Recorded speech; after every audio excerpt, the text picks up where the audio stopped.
प्रिय विद्यार्थियों नमस्कार। हिंदी विषय की आज की कक्षा में आप सभी का स्वागत है।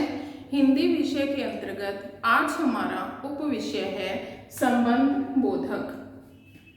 इससे पहले हमने क्रिया विशेषण किया था जो एक अव्यय शब्द था, और आज हम संबंध बोधक कर रहे हैं। ये भी एक अव्यय है।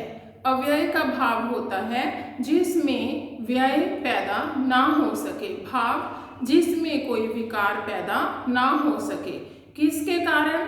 लिंग, वचन, पुरुष या कारक के आधार पर जिसमें कोई भी बदलाव ना किया जा सके, जो वैसे के वैसे ही रहते हैं, उनको अव्यय शब्द या अविकारी शब्द कहते हैं। इंग्लिश में हम पार्ट ऑफ स्पीच करते हैं जो 8 प्रकार के होते हैं, और हिंदी में भी 8 ही प्रकार के होते हैं। 4 विकारी शब्द और 4 अविकारी शब्द या व्यय और अव्यय शब्द। इससे पहले हमने क्रिया विशेषण किया था जो एक अविकारी शब्द था, और आज हम संबंध बोधक कर रहे हैं जो दूसरा अव्यय है, दूसरा अविकारी शब्द है। तो संबंध बोधक क्या होता है? इसके नाम से ही पता चलता है, जो संबंध का बोध कराता है उसे संबंध बोधक कहते हैं। और बोध किसके साथ करवाता है? संज्ञा या सर्वनाम के बाद लगकर। देखिए, संज्ञा या सर्वनाम के बाद लगकर वाक्य के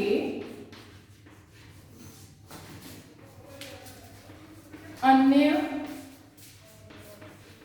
शब्दों से संबंध किसके साथ जताता है? संज्ञा या सर्वनाम का संबंध वाक्य के अन्य शब्दों से, उनको संबंध बोधक कहते हैं। जैसे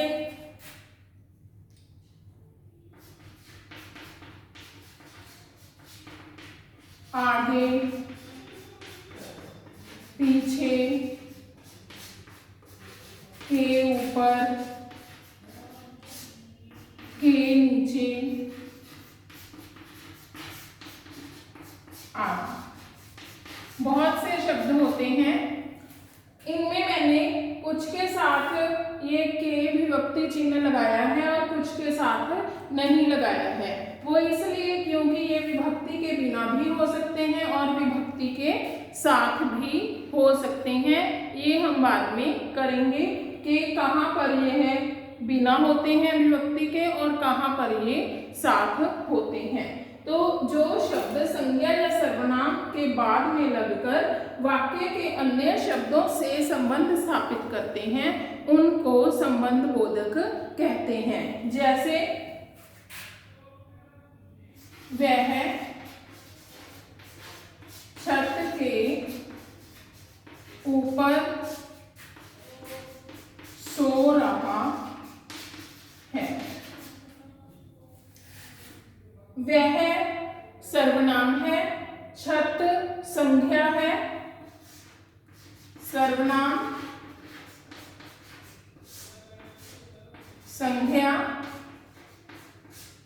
के ऊपर इन दोनों का संबंध सो रहा है के साथ जोड़ रहा है, तो ये क्या हो गया?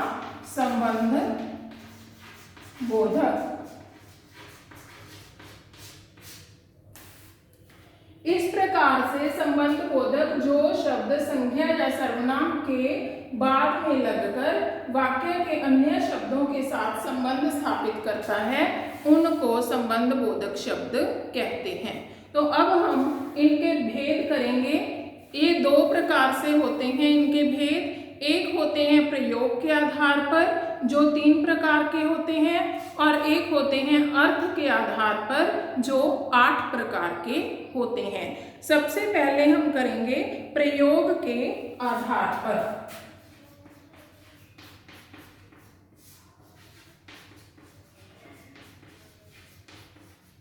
प्रयोग के आधार पर तीन प्रकार के होते हैं।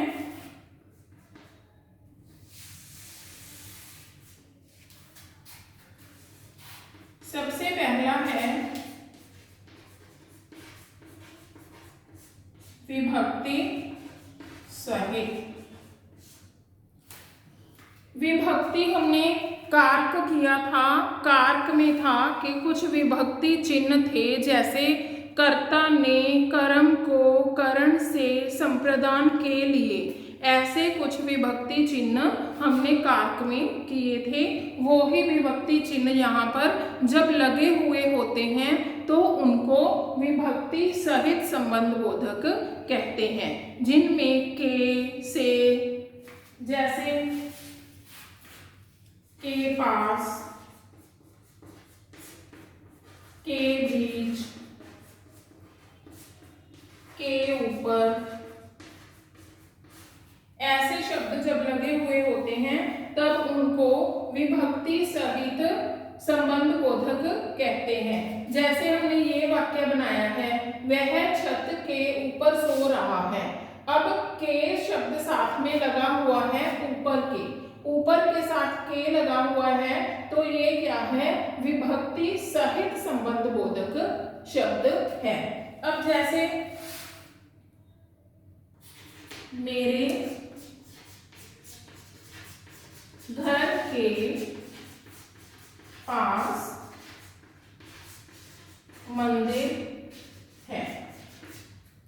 मेरे और घर, मेरे सर्वनाम है, घर संज्ञा है, के पास संबंध बोधक है। कौन सा, विभक्ति सहित, क्योंकि इसके साथ के विभक्ति चिन्ह लगा हुआ है। मेरे घर के पास मंदिर है। तो अगला आ जाता है विभक्ति रहित। विभक्ति रहित जैसे इसके नाम से ही पता चलता है कि जिसमें कोई भी विभक्ति चिन्ह ना लगा हुआ हो, जैसे रहित, सहत, सहित, ऐसे शब्द कुछ आ जाते हैं।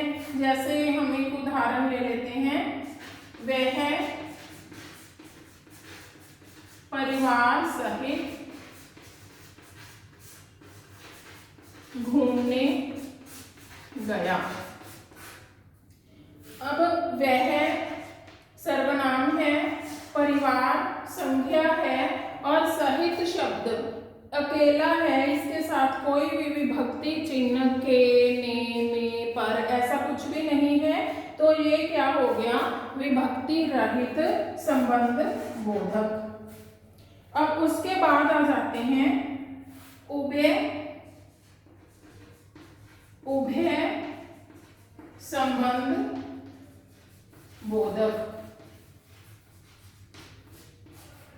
उभय संबंध बोधक क्या होते हैं, कई बार कुछ शब्द ऐसे होते हैं जो विभक्ति के साथ भी लग जाते हैं और विभक्ति के बिना भी लग जाते हैं।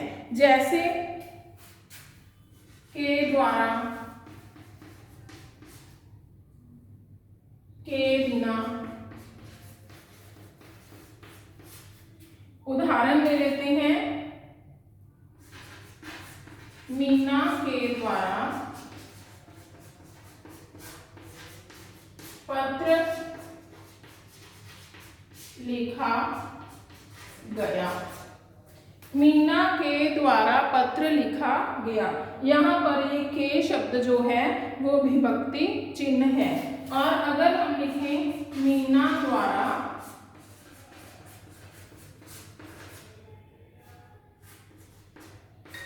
पत्र लिखा गया, मीना के द्वारा विभक्ति सहित था और मीना द्वारा विभक्ति रहित है। तो कुछ शब्द ऐसे भी होते हैं जिसमें विभक्ति होती भी है और नहीं भी होती है। ऐसे शब्दों को उभय संबंध बोधक कहते हैं। तो ये थे प्रयोग के आधार पर 3 प्रकार के संबंध बोधक होते हैं, विभक्ति सहित, विभक्ति रहित और उभय विभक्ति, उभय संबंध बोधक। अब इसके बाद हम करेंगे अर्थ के आधार पर।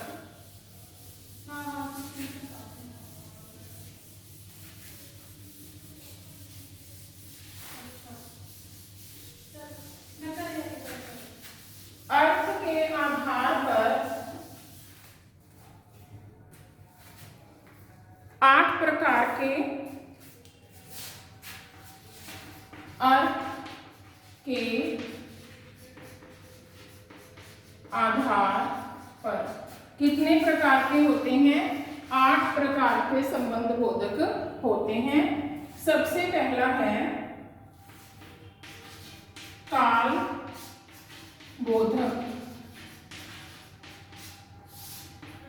काल का भाव होता है समय। जो समय का बोध कराते हैं उनको काल बोधक संबंध बोधक कहते हैं। जैसे से पहले, के पश्चात। इनका एक उदाहरण ले लेते हैं। वह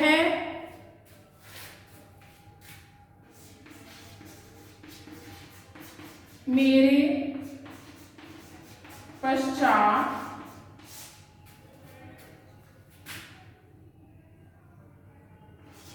घूमने गया। वह मेरे पश्चात, वह मेरे बाद में घूमने गया। तो यहाँ पर पश्चात शब्द क्या है? वो समय का बोध करवा रहा है कि वह मेरे बाद में घूमने गया। उसके बाद आ जाता है स्थान बोधक।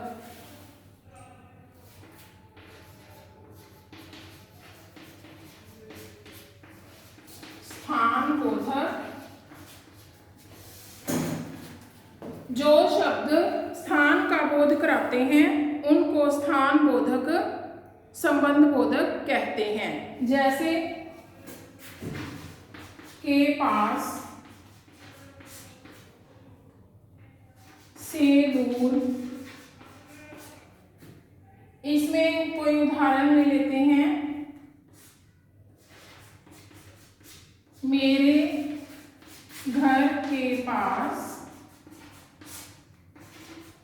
मंदिर है। मेरे घर के पास मंदिर है, तो ये के पास क्या है? स्थान का बोध करा रहा है कि मंदिर कहाँ पर है? मेरे घर के पास है। तो उसके बाद आ जाता है दिशा बोधक। दिशा बोधक जो दिशा का बोध कराते हैं उनको दिशा बोधक कहते हैं। जैसे की ओर,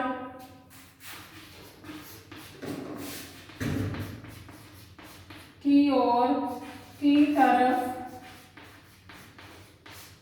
उधर आदि। उधर, इधर जो शब्द दिशा का बोध कराते हैं। इसमें एक एग्जाम्पल, जब एक उदाहरण ले लेते हैं। तालाब ले लो। तालाब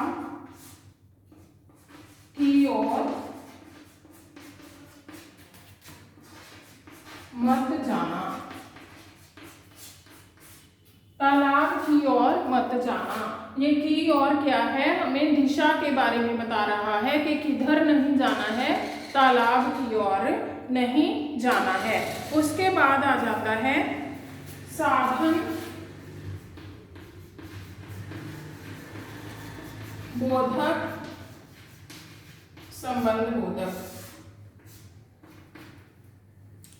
जिन शब्दों से किसी साधन का, किसी वस्तु का बोध होता है उन्हें साधन बोधक संबंध बोधक कहते हैं। जैसे के द्वारा,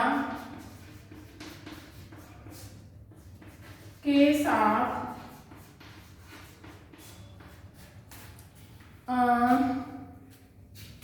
के जरिए।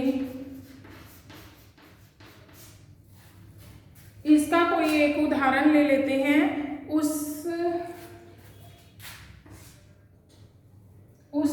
द्वारा यह कार्य किया गया, उसके द्वारा यह कार्य किया गया। इसमें साधन का प्रयोग किया गया है कि किसके द्वारा, उस व्यक्ति के द्वारा यह कार्य किया गया, तो इसे साधन बोधक कहते हैं। उसके बाद आ जाता है विषय बोधक।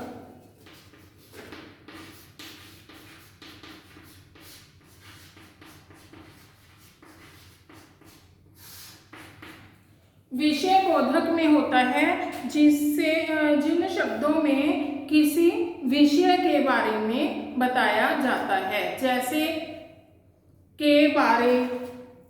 अब मैं आपको किस विषय के बारे में बता रही हूँ, संबंध बोधक के बारे में। जैसे के बारे, के बाबत। कोई एक उदाहरण ले लेते हैं। मैंने सीता के बारे बात करनी है। अब इसमें विषय कौन है, सीता है।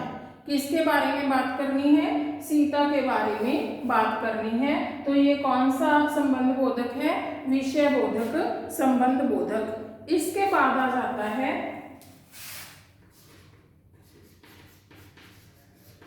सादृश्य बोधक। सादृश्य का क्या भाव होता है, जिसमें किसी के साथ समानता का बोध कराया जाए। जैसे के समान, के तुल्य, के समान, के जैसे, के तुल्य।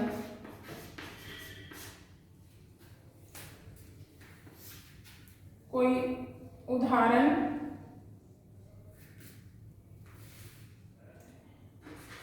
भक्त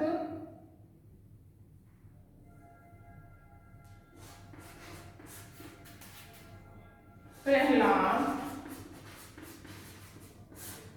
के समान बनो। भक्त प्रहलाद के समान बनो।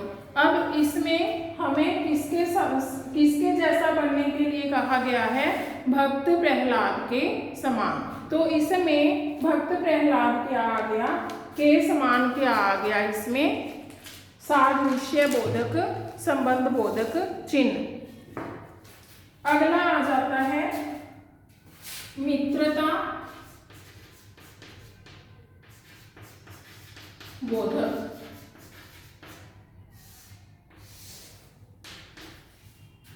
के जैसा,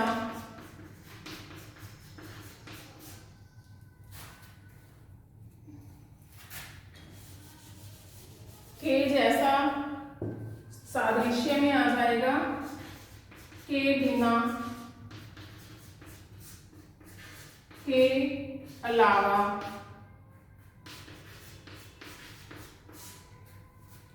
जैसे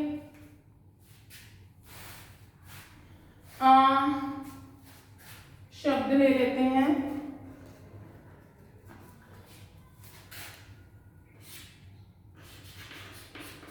आपके बिना मेरा रहना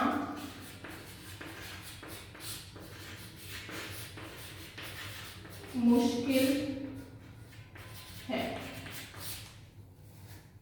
अब इसमें आपकी मित्रता मेरे साथ बता दी गई है कि आपके बिना मेरा रहना मुश्किल है। तो ऐसे वाक्यों को कौन से वाक्य कहा जाता है, मित्रता बोधक, मित्रता बोधक, संबंध बोधक। इसके बाद आ जाता है विरोध बोधक।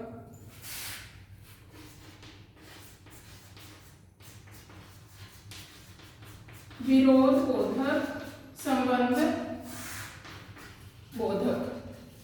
जैसे के विरुद्ध,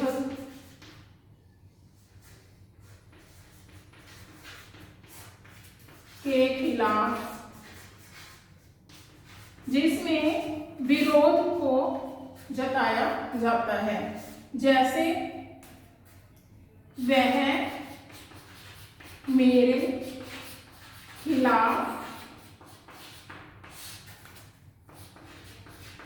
चुनाव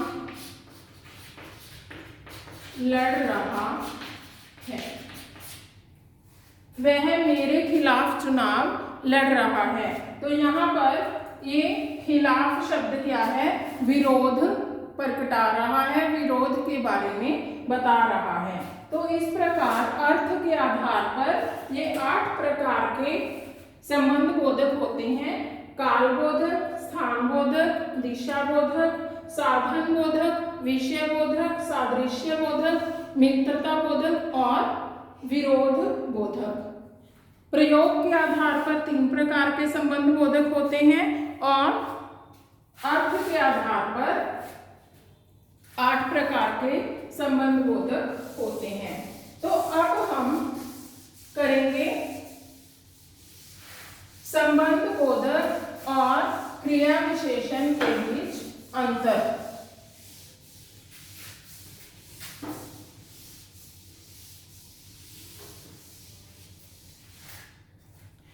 आपने देखा होगा कि हमने जो शब्द लिए हैं आगे, पीछे, ऊपर, नीचे, के, बीच, के, पास, के, समीप, के द्वारा, के बिना, ये सभी शब्द हमने क्रिया विशेषण में भी प्रयोग किए थे और संबंध बोधक में भी प्रयोग किए हैं। तो आप सोच रहे होंगे कि हमको कैसे पहचान होगी कि कौन सा शब्द क्रिया विशेषण है और कौन सा शब्द संबंध बोधक है। तो इनकी पहचान का एक बहुत ही सरल उपाय है, सरल तरीका है। क्रिया विशेषण की हमने परिभाषा क्या की थी कि जो शब्द क्रिया की विशेषता बताते हैं उनको क्रिया विशेषण कहते हैं।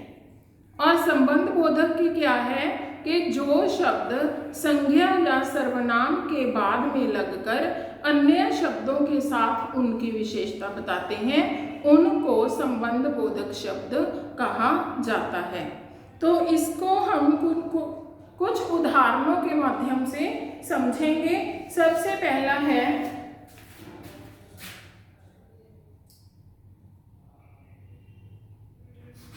वह आगे चल रहा है। अब यहाँ पर आगे शब्द किसकी विशेषता बता रहा है? चल रहा है की विशेषता बता रहा है। तो ये क्या है? क्रिया विशेषण। अब अगर मैं कहूं वह मोहन के आगे चल रहा है। अब यहाँ पर के आगे ये वह और मोहन सर्वनाम और संज्ञा दोनों के बीच संबंध स्थापित कर रहा है। दोनों का संबंध चल रहा है के साथ बता रहा है। तो ये क्या है? संबंध बोधक।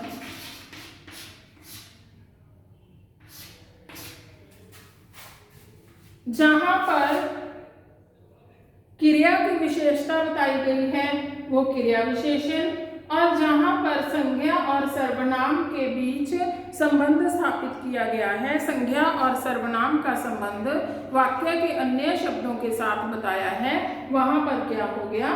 क्रिया विशेषण, संबंध बोधक। दूसरी उदाहरण हम ले लेते हैं। राम पीछे बैठा है। अब पीछे क्या है, क्रिया विशेषण, क्योंकि बैठा है, कौन बैठा है, राम। कर्ता द्वारा की जाने वाली क्रिया की विशेषता बताई जा रही है, तो ये क्या है, क्रिया विशेषण।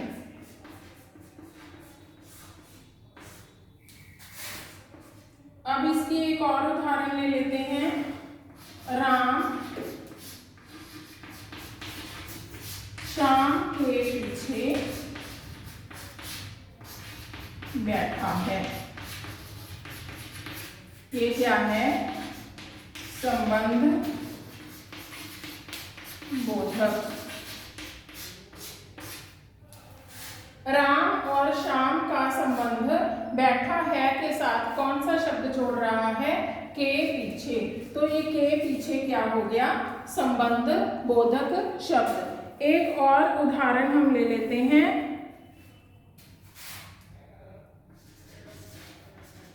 मैं ऊपर खेल रहा हूं। मैं ऊपर खेल रहा हूं। मैं कहाँ खेल रहा हूं, ऊपर खेल रहा हूं। तो ऊपर खेलना की विशेषता बता रहा है, तो ये है क्रिया विशेषण।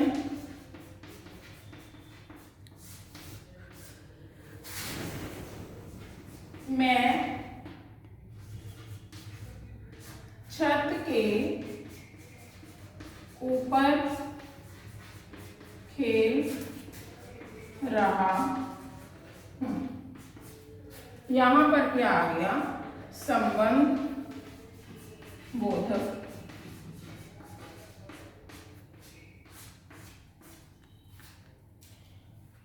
मैं और छत का संबंध खेल रहा हूं, कहां पर, के ऊपर।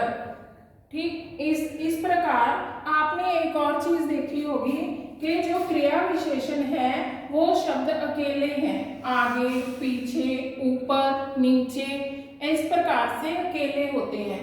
लेकिन संबंध बोधक जो शब्द हैं उनके साथ विभक्ति चिन्ह लगा हुआ है, के आगे, के पीछे, के ऊपर।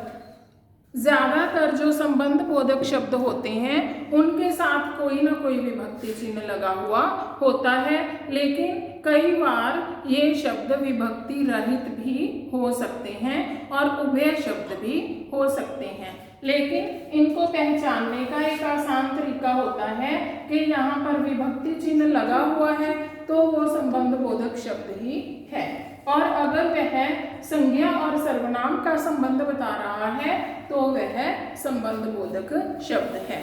तो प्रिय विद्यार्थियों, आज का हमारा ये उपविषय संबंध बोधक आपको अच्छी तरह से समझ में आ गया होगा, मुझे उम्मीद है। अगर आपको किसी भी प्रकार की कोई भी दिक्कत या परेशानी होती है तो आप मुझे कमेंट बॉक्स में लिखकर जरूर बताएं। अगर आपको मेरी ये वीडियो अच्छी लगी हो तो मेरे चैनल को सब्सक्राइब कीजिए और मेरी वीडियो को लाइक कीजिए। धन्यवाद।